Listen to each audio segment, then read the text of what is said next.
Welcome to the Teaching Journeys podcast, hosted by Dave Roberts. Humanity possesses a unique skill, the ability to pass knowledge from one generation to the next. This podcast embraces that ability, offering learning opportunities through conversations with extraordinary guests. Dave aims to leave a positive mark on individuals around the world.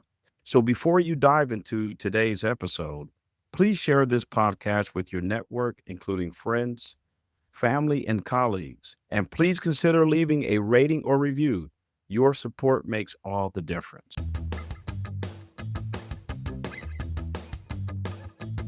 Hi, everyone, and welcome to another episode of the Teaching Journeys podcast. I'm your host, Dave Roberts, and today it is my absolute pleasure to have as my guest, Terry Healey, a survivor of a life-threatening cancer that left him with a permanent facial difference.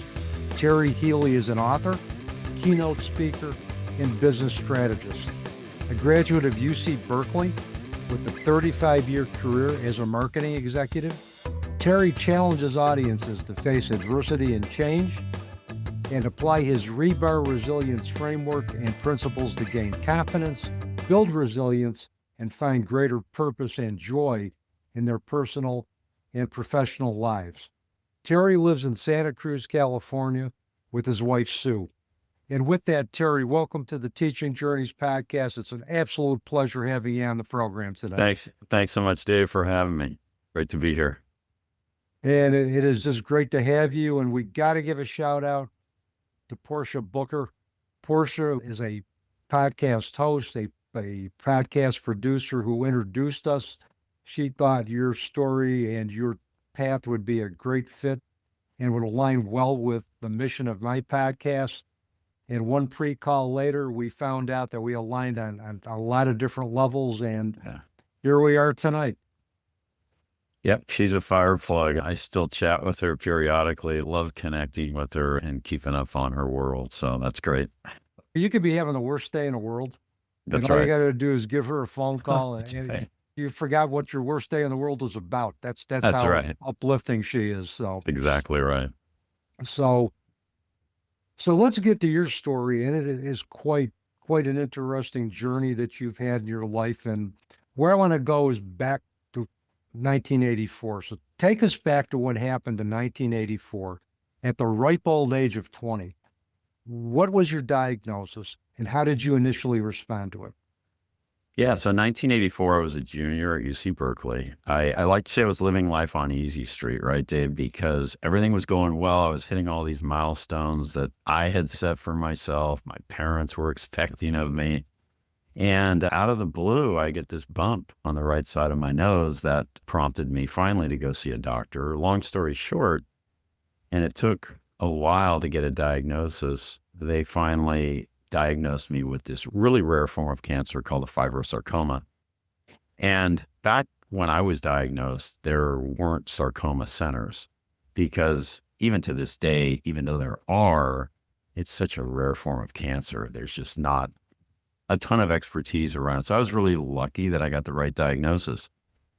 What happened though was they discovered what it was. They recommended a treatment protocol, which was simply surgery to clear the margins. And then they said, I think we caught this in the early stages. You can go about your life.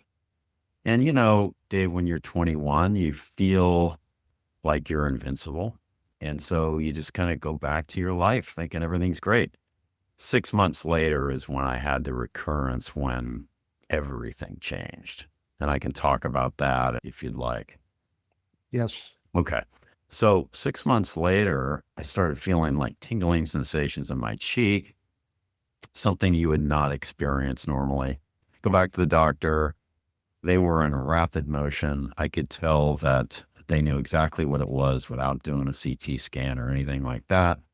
I ended up having this 10.5-hour procedure that resulted in the removal of half of my nose, the shelf of my right eye, the muscle and the bone from my right cheek, part of my upper lip, part of my hard palate, 6 of my teeth. And Dave, I woke up attached to my chest because they had transplanted a full thickness skin graft from my chest to fill in this cavity that had been created on my face. And so when I woke up and was able to look at myself, I was struck by this elephant man looking back at me. And that was my first reaction, right? And so that's really when the journey for me began with the cancer and with the reconstruction and all of that. Yeah, yeah, and it's like at 20 years old, the last thing you're expecting to Yeah. do is look at a diagnosis where, regardless, and if my understanding of sarcoma is they need to be caught early. But Yeah. still, I can imagine when you hear the term cancer, two things will go through your mind. I'm either going to live or I'm going to die. There's no That's right. like thinking about the middle ground. That's right. And at 20 years old, and I teach college students, and I know my college students are looking at the number of years that they have in front of them. They're not even thinking about their No, own mortality. They're no, thinking about what they want to accomplish in their career, with family. And so they're looking at the number of years that they have in front of them as opposed to the number of years that they have left. that's We're right. not supposed to do that till we get older. That's right. So I can imagine that in and of itself, that type of having to shift your perspective from how much time I have in front of me to how much time I may have left, that had to be, I would imagine, overwhelming and in and of itself life changing. Yeah, I was someone, fortunately, who always had this positive attitude. So I was lucky for that. I was blessed with that because after thinking that I looked like the elephant man, I also looked at myself and recognized they saved my right eye because that was at risk. And so there was gratitude for that. There was always something to be grateful for along the way. And I held on to that. And that's a lot about hope leads to a resilience. I don't take a lot of credit for it. It sort of happened that way and unfolded that way for me. One of the things that you bring up that's a great point is that it doesn't have to be an either or when it comes to our emotions or gratitude. We can have gratitude and fear at the same time, gratitude Yeah. and uncertainty at the same time. We could have sadness and happiness at the same time. It doesn't have to be a kind of dualistic type of thing. And we can have all of these emotions occurring at the same time and still be able to manage that.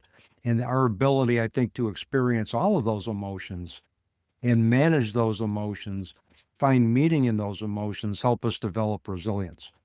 Absolutely.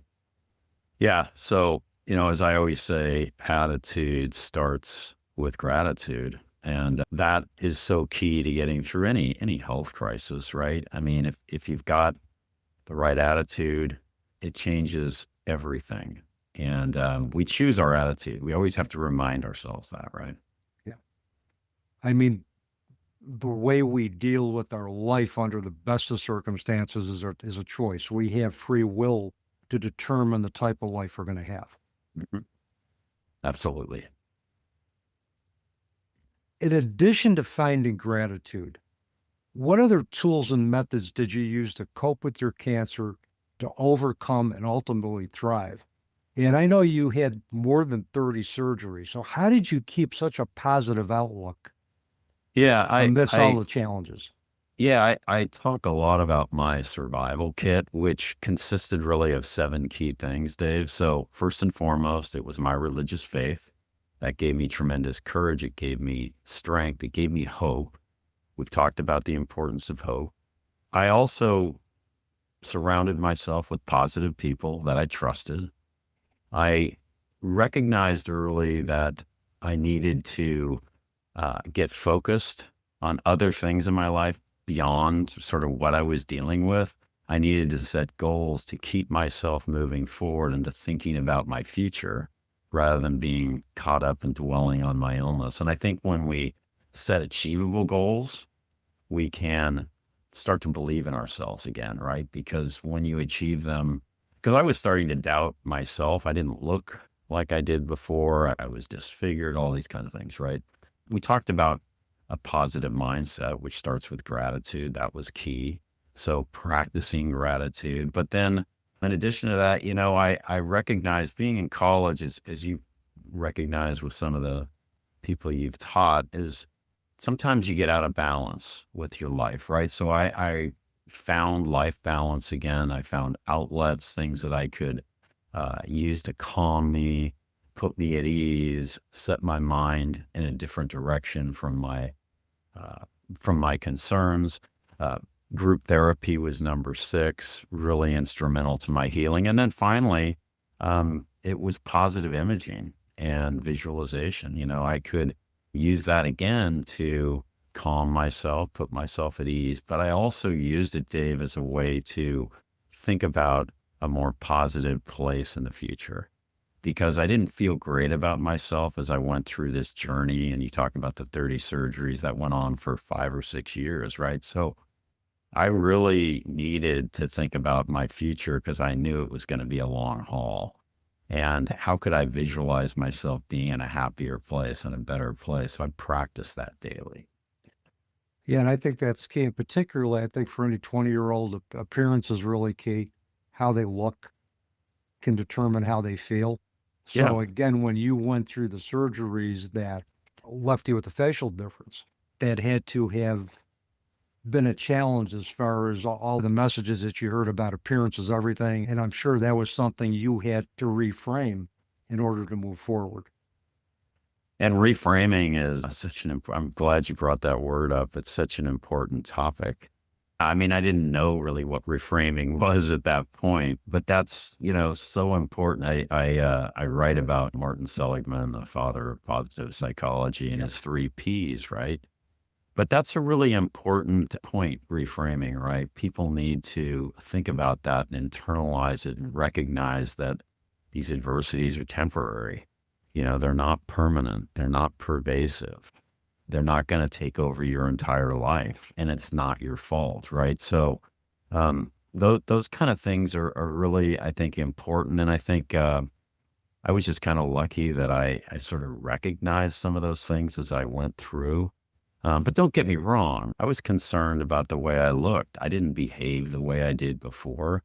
I was struggling big time. So I was reaching and grabbing for anything that would work, right? And just playing with it, seeing what worked, what made me feel better. And eventually I kind of found my way. I stumbled, but I found my way. Well, whenever we're trying to determine the type of world that we want to live in after a challenge, we're going to stumble along the way.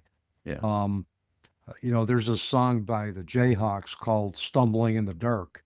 And I kind of look at that as that there's going to be there's going to be darkness in terms of, life challenges that we experience.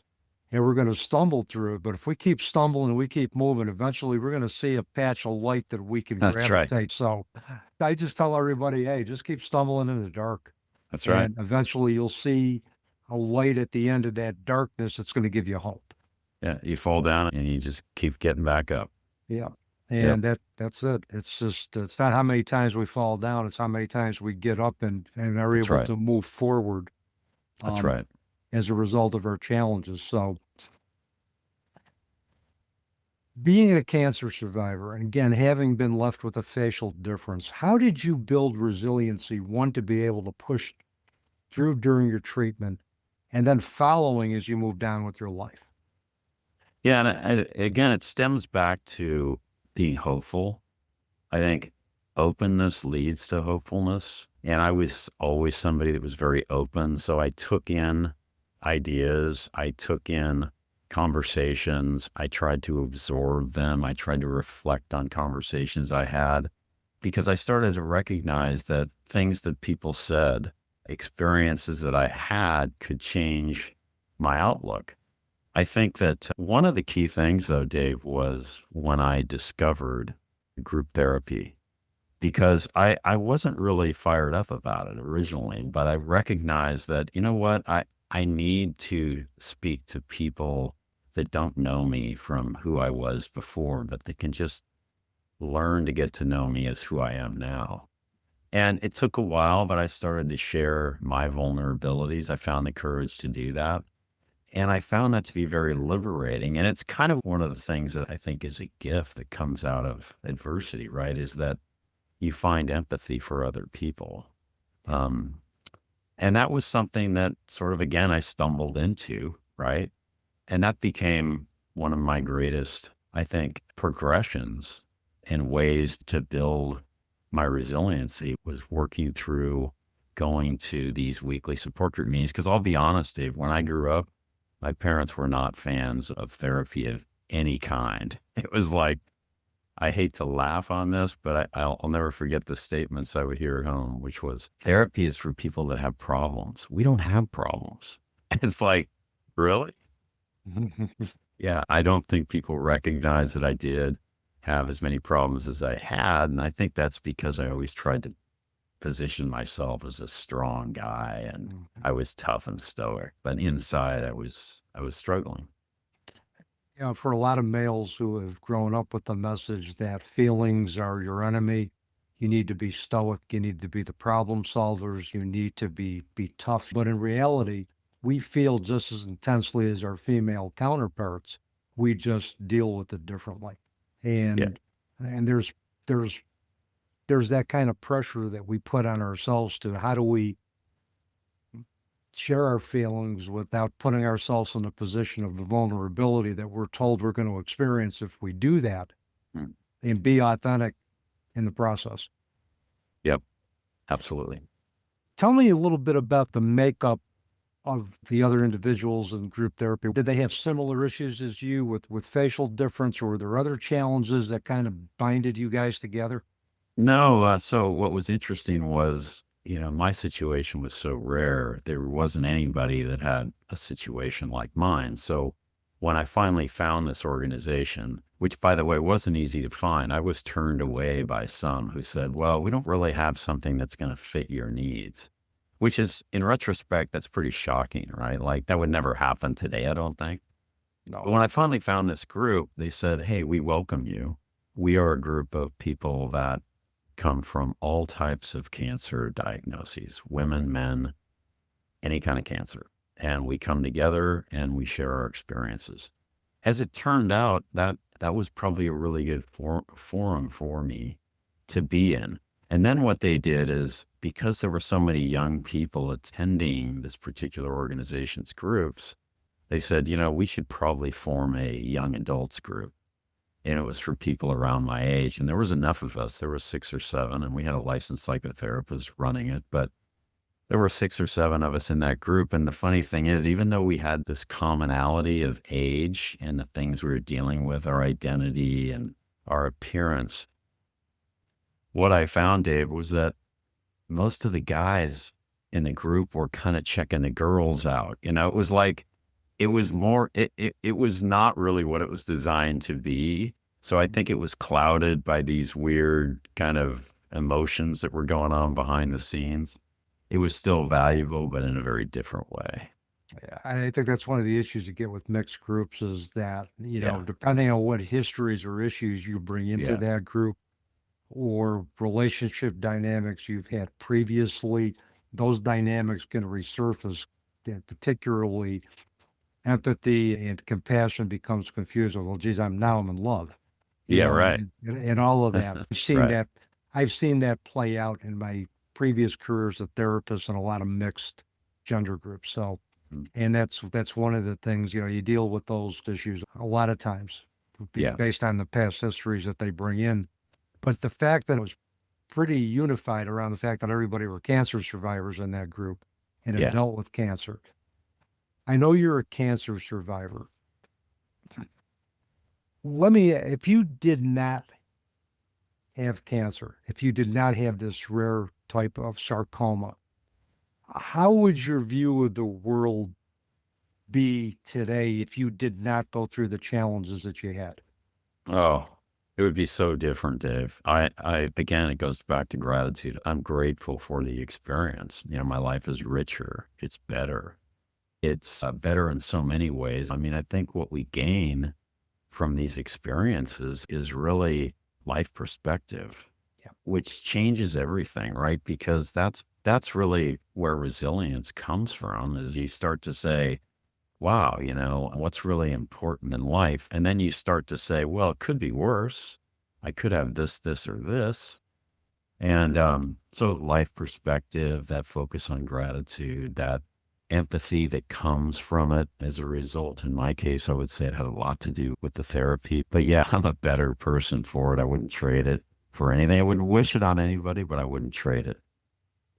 And who would have thought we'd ever say that about the challenges that we've Right. experienced? Because particularly in the early phases of anything, and you know the history, obviously, with my daughters, I call transition from the physical world to the spiritual world. If anybody told me 22 plus years later that I would find blessings in what I have, that I would be more than just a parent who had experienced the death of a child, that I would be doing service work, meeting impactful people like yourself, I would have looked at them like they had two heads.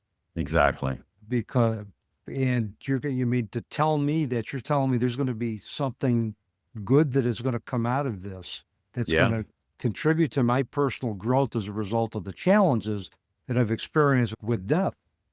I would have looked at it and said, okay. And as an addictions counselor, I Right. would have probably had him pee in a cup. Yeah. But it's like our life is defined by how we transcend the challenges that are presented. We're not going to get out of this life without experiencing some type of challenge that's going to test us, test our mettle. But eventually is going to be great for not only our evolution as a human being, but for the evolution of our soul. And you're going to be dealing with something. It may not be as tragic or as what Terry's gone through or what I've gone through, but you're going to deal with tragedy, however that's defined for you. And you're not going to outrun it, but you can integrate it. And you can find some value in the challenges as a result of it. That's right. And both what you and I are doing today is sort of the purpose, right? That came out of it. And hopefully the little remnants of information we share can inspire somebody and help them along their own journey. I mean, that's the golden part of it, at the end of the day. Right.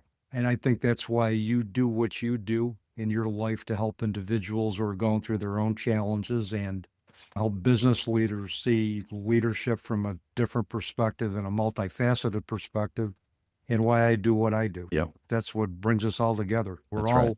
We're all humble servants to a noble cause. That's right.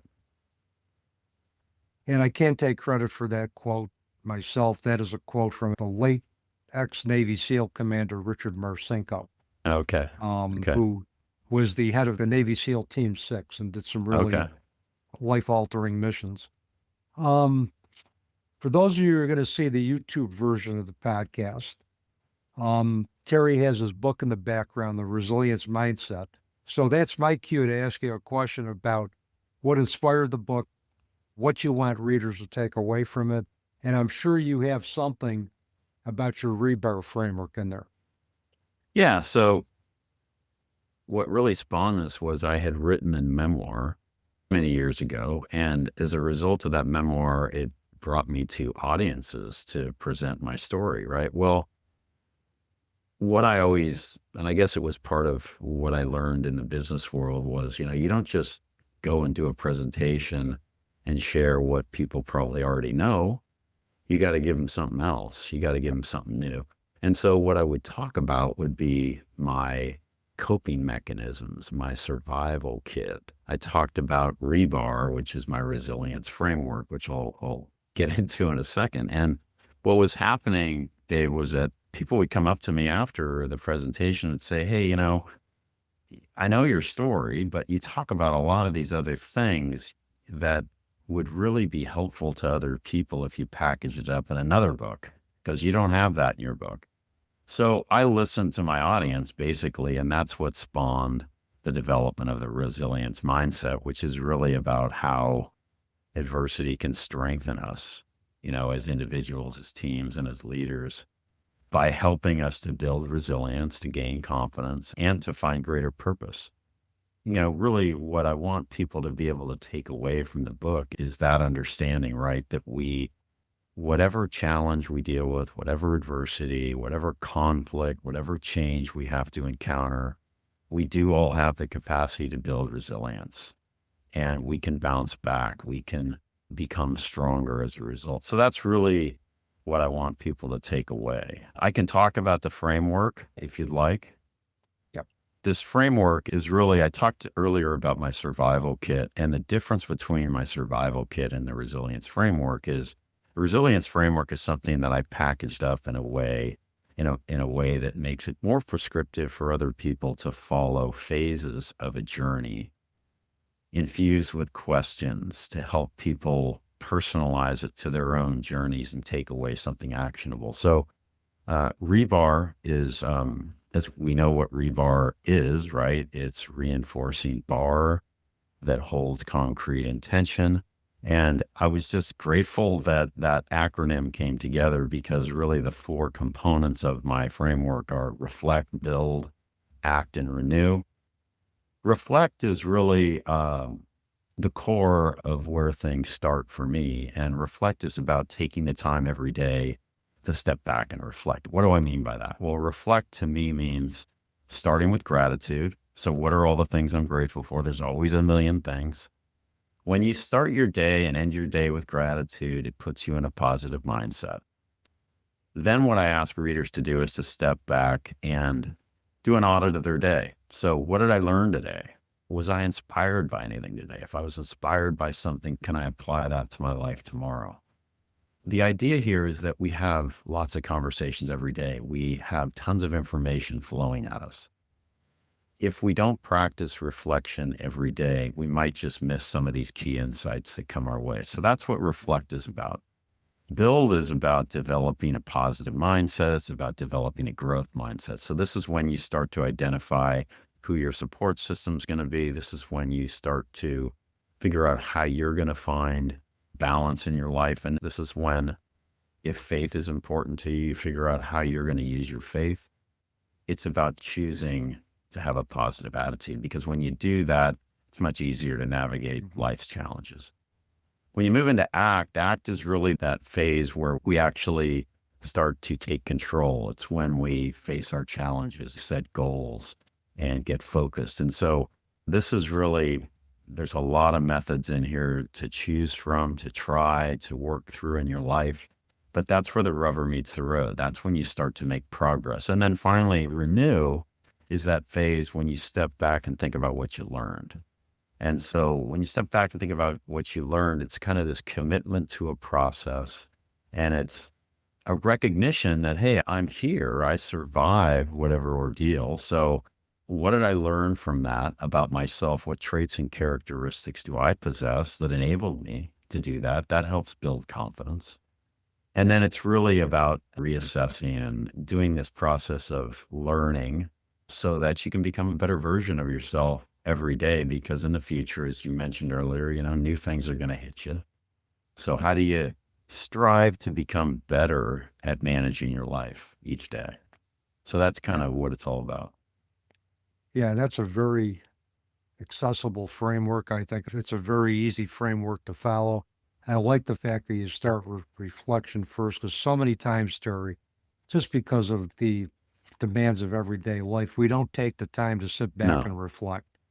And in reality, everything we need is inside of us. And if we can silence our mind and focus on what we're grateful for, or focus on our plan for the day, or just focus on something that happened positive with us the day before, or just reflect what we need to do to improve, that going within, such as the groundwork, I think, for every other component in your rebar framework to take hold. And there's also, it sounds like there's also a reflection at the end in terms of, what did I learn? How can I implement what I've learned to improve my life moving forward? What changes do I need to make? And it sounds like we can do those changes incrementally, much like Absolutely. in an organization, like with an organizational management or organizational behavioral management, where Yep. you're basically, you implement a process, you monitor it, and you make changes incrementally as they are presented. So I think it's a nice, very attainable framework, and a realistic framework for anybody who wants to change the trajectory of their life. It's a great framework for them to implement. Yeah, thank you. One thing I ask people to do is, I don't know about you, but I walk my dog every day. I find time to walk my dog. And sometimes I'd wear headphones, right? And I'd be listening to a podcast. And then I said, you know what? I'm going to use this time to reflect. It's beautiful and outside. I'm unimpeded by information technology and messaging and all this stuff. But what I find is that you rarely run into somebody and have a conversation when you're on a walk because everybody's got earbuds in, right? Sometimes I kind of ask people, it's great to take your walk and to listen to your podcast or talk on the phone. That's when you have time to do it. But try to carve out 7 minutes of that walk and shut everything down and just reflect.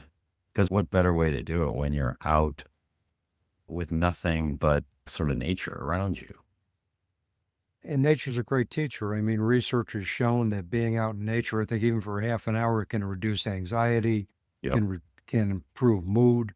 But the other thing in terms of what occurs to us is we're walking in nature. What are we attracted to? Is there a particular tree that we're attracted to? Could it be an oak tree? Could it be a maple Yep. tree? What are the spiritual characteristics of those type of trees? What can we learn from that? Or an animal that makes themselves known to us, whether it's a squirrel, whether it's a Right. crow, whether it's a deer. What can that animal teach us about ourselves? So that's another way that we can incorporate more information about ourselves and more tools Yep. to be able to move forward and live a life whose trajectory has now been altered because of tragedy. But it's an additional tool that we can use That's if right. we 100%. if we so choose. 100%. Take it in, right? Yeah. 100%. Yeah. It's a good friend of mine taught me about walking in awareness. When you're walking in nature, look around you, left to right, look up, look down. What do you see? What do you notice? Um, there was one time in my life, Terry, that I climbed a mountain, and it was, a very attainable mountain. It was like on a scale of 1 to 10, it was like 1 as far as difficulty. But I learned a lot about my own grief journey just climbing up that mountain and coming back down it. Um, there were a lot of lessons that I learned from just the walk up and the walk down, but also in terms of, what the scenery was how it spoke to me. And I was able to write a whole journal entry and eventually a blog about what nature taught me. Wow. Just in that hour and a half with no phone, just me and my friend, Yep. um, climbing that mountain. And that was probably one of the more profound learning experiences in early grief that I had. That's incredibly powerful. Yeah. Yeah. Amazing. Yeah. Nature is a great teacher. Yep. During your introduction, and I happened to find Matt Gersper's podcast, Something Significant. He said that, I think he said this to you in terms of a reflection that he had based on your story. Breaking can become a beautiful start. Can you tell our audience what that means for you, both personally and professionally? Yeah, I think, Dave, it's really this idea that out of adversity comes great possibility. We've talked a little bit about this up to now, but I think it's so true, right? We have to open ourselves up. It's kind of this idea of having a growth mindset. It's about learning from your setbacks. It's recognizing that we can bounce back, we can recover, we can adapt, and really that we grow stronger from our experience. We don't get weaker from it. And I think it's also the gifts that come out of those possibilities. It's life perspective, it's gratitude, it's empathy. What more important things to think about every day in your life and to have in your life, right? Those are blessings, those are gifts. So that's kind of in a nutshell how I think about it. And I think from a professional environment as well, you think about a growth mindset, it's really about that opportunity to learn from our failures, to learn from our mistakes. It's the same thing. It's the same concept, I should say. It's just kind of different, slightly different takeaways. But people ask me about that a lot. Like, how does this apply in a professional environment? And, a simple example could be, because I've experienced a lot of this. You go through, you'd make these acquisitions, your company would buy these companies, and it would take 2, 3 years, and you still wouldn't really have them integrated. But you'd always have these step back meetings where you'd say, okay, let's talk about sort of a postmortem at a certain stage. What have we learned from this? What have we gained from this? And how can we do better the next time around?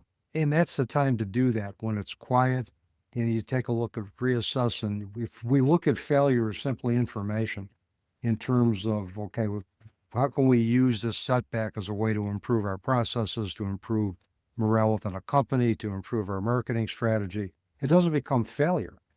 Exactly. It becomes another source of valuable information that helps us and helps us get more attuned to the company's mission and value statements and gets everybody more on the same page. So, I've learned that, yeah, failure isn't failure.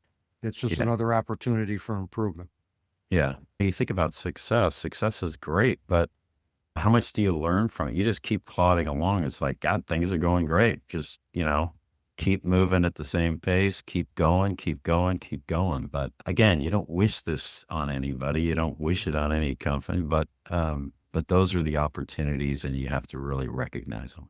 Absolutely. And I think you're absolutely right with that. It's just opportunities just don't come from positive occurrences. Our greatest opportunities come from those occurrences that don't go exactly as we had hoped they would go. So, one thing I wanted to ask you about resilience, and I'm going to rely on your experience as a marketing executive, um, dealing with businesses. Does resilience manifest differently for individuals, teams, and leaders, or is it pretty much the same? I would say that the concept is the same. The examples and the takeaways are a little bit different. So if I go through that REBAR framework that I talked about, I can boil down sort of a takeaway from a professional standpoint from each one of those. So if I go to reflect and you think about what did I learn? What inspired me?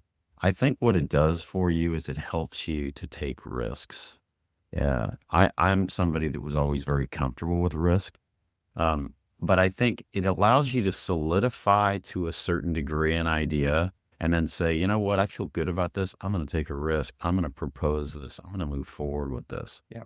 Um, when you move to build, that's, I talked about the support system. And I think in a professional environment, it's really important to leverage that in different ways. So you identify mentors, identify peer groups that you can work with and communicate with, support groups within the work environment, but people that are kind of, maybe it's cross-departmental, cross business units, but you're dealing with the same types of issues. You're all communications people.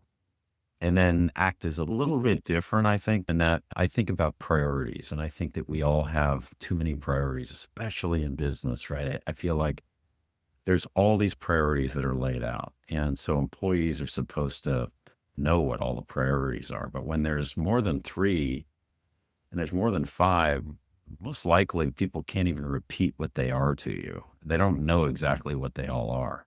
And so I always say, if you have too many priorities, you don't have any. So try to pick, in the ACT phase, try to pick one needle moving priority, something that's going to have a big impact. Focus on that, try to make progress toward that, step back and evaluate as you go. And then, renew. We have talked about the fact that this concept of the growth mindset, this concept of learning from your mistakes, learning from your failures. So that's kind of how I would apply it. It makes sense that there's going to be different factors that are going to contribute or perhaps even inhibit to the development of resilience among individuals, teams, and leaders. Thanks for providing some Yeah, absolutely. clarity for that. So, okay, I have a couple more questions for you, and then Yeah. I'm going to let you go on to the rest of your day in beautiful Santa Cruz, California. So, where I am in upstate New York, in the last 31 days, it snowed for 28. Oh my God. So, I can't complain because we've had rain for about 7 days straight and people around here are complaining and it's like, that's okay. We need the rain. and you tell your neighbors if they want some snow. I got about 66 inches that have fallen Oh my God. already this winter. I'll be happy to box some, freeze it, and send it your way. And then they'll be thankful for all the rain that they've been getting That's right. to deal with. But anyway, you've left our listeners with quite a bit of great information and tools today. But if you were going to leave our listeners with one ultimate takeaway, one ultimate wisdom today, Terry, what would that be? I would say it's part of what I talk about with reflection. And I would say it revolves around this concept of openness leading to hopefulness. But I would say that it's really important to be aware, to be alert, to be attentive, to be open to the people that we're interacting with every day and to the events that are transpiring around us, because these people and these events will have an impact on us. We don't really know when or where. None of us knows where we're going to get the inspiration that we need to get through a crisis in our lives or a hiccup in our lives. So again, that openness is really important. It represented for me key turning points that changed my life. So that's why I'm a big proponent of it. Yeah, I think if we continue to be open, we continue to learn, we continue to grow, and it just helps us continue to stay engaged in life every day. And I've That's always right. said that I'm going to remain open to any experience that comes my way, because that's how I'm going to continue to learn. That's how I'm going to continue to grow. And it doesn't matter how young or how old you are. Openness transcends age. It transcends generational gaps. It transcends culture. It's just, hey, let's be open to what the universe has to offer and see what we can do to incorporate what fits for us into our lives so that we can continue to grow. And it's about being humble too, right? And it's sort of the concept of, listen more, be humble, take it in. You don't have all the answers. None of us do. No. And never lose your awe for Yeah, what goes that's on right. in the universe. Never lose your awe. Never lose your sense of wonder. Great point. If individuals want to contact you, find out more about your services, purchase your books, what's the best way for them to do that? Best way to do it is go to my website, which is terryhealey.com. I'm also on a lot of the social channels, LinkedIn and Instagram mostly, and YouTube. But yeah, my website has everything on it about my speaking, my books, my videos, all that. And I'll make sure all of that information gets into the episode notes when our episode goes live on all of our podcast platforms.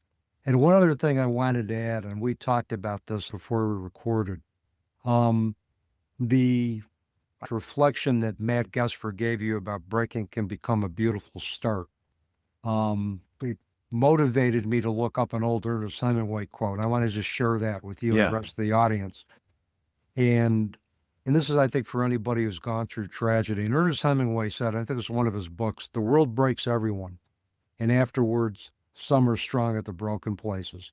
So, like Terry, and be strong at the broken places. And I would encourage everybody in my audience to be strong at the broken places. So, with that, Terry, thank you so much for a wonderful conversation today. I enjoyed it immensely, and I hope we can do this again sometime. I love it. Thanks, Dave. I would love to do that and enjoyed the conversation as well. Thank you. And with that, that's a wrap on another episode of the Teaching Journeys podcast. I'm your host, Dave Roberts, wishing you peace.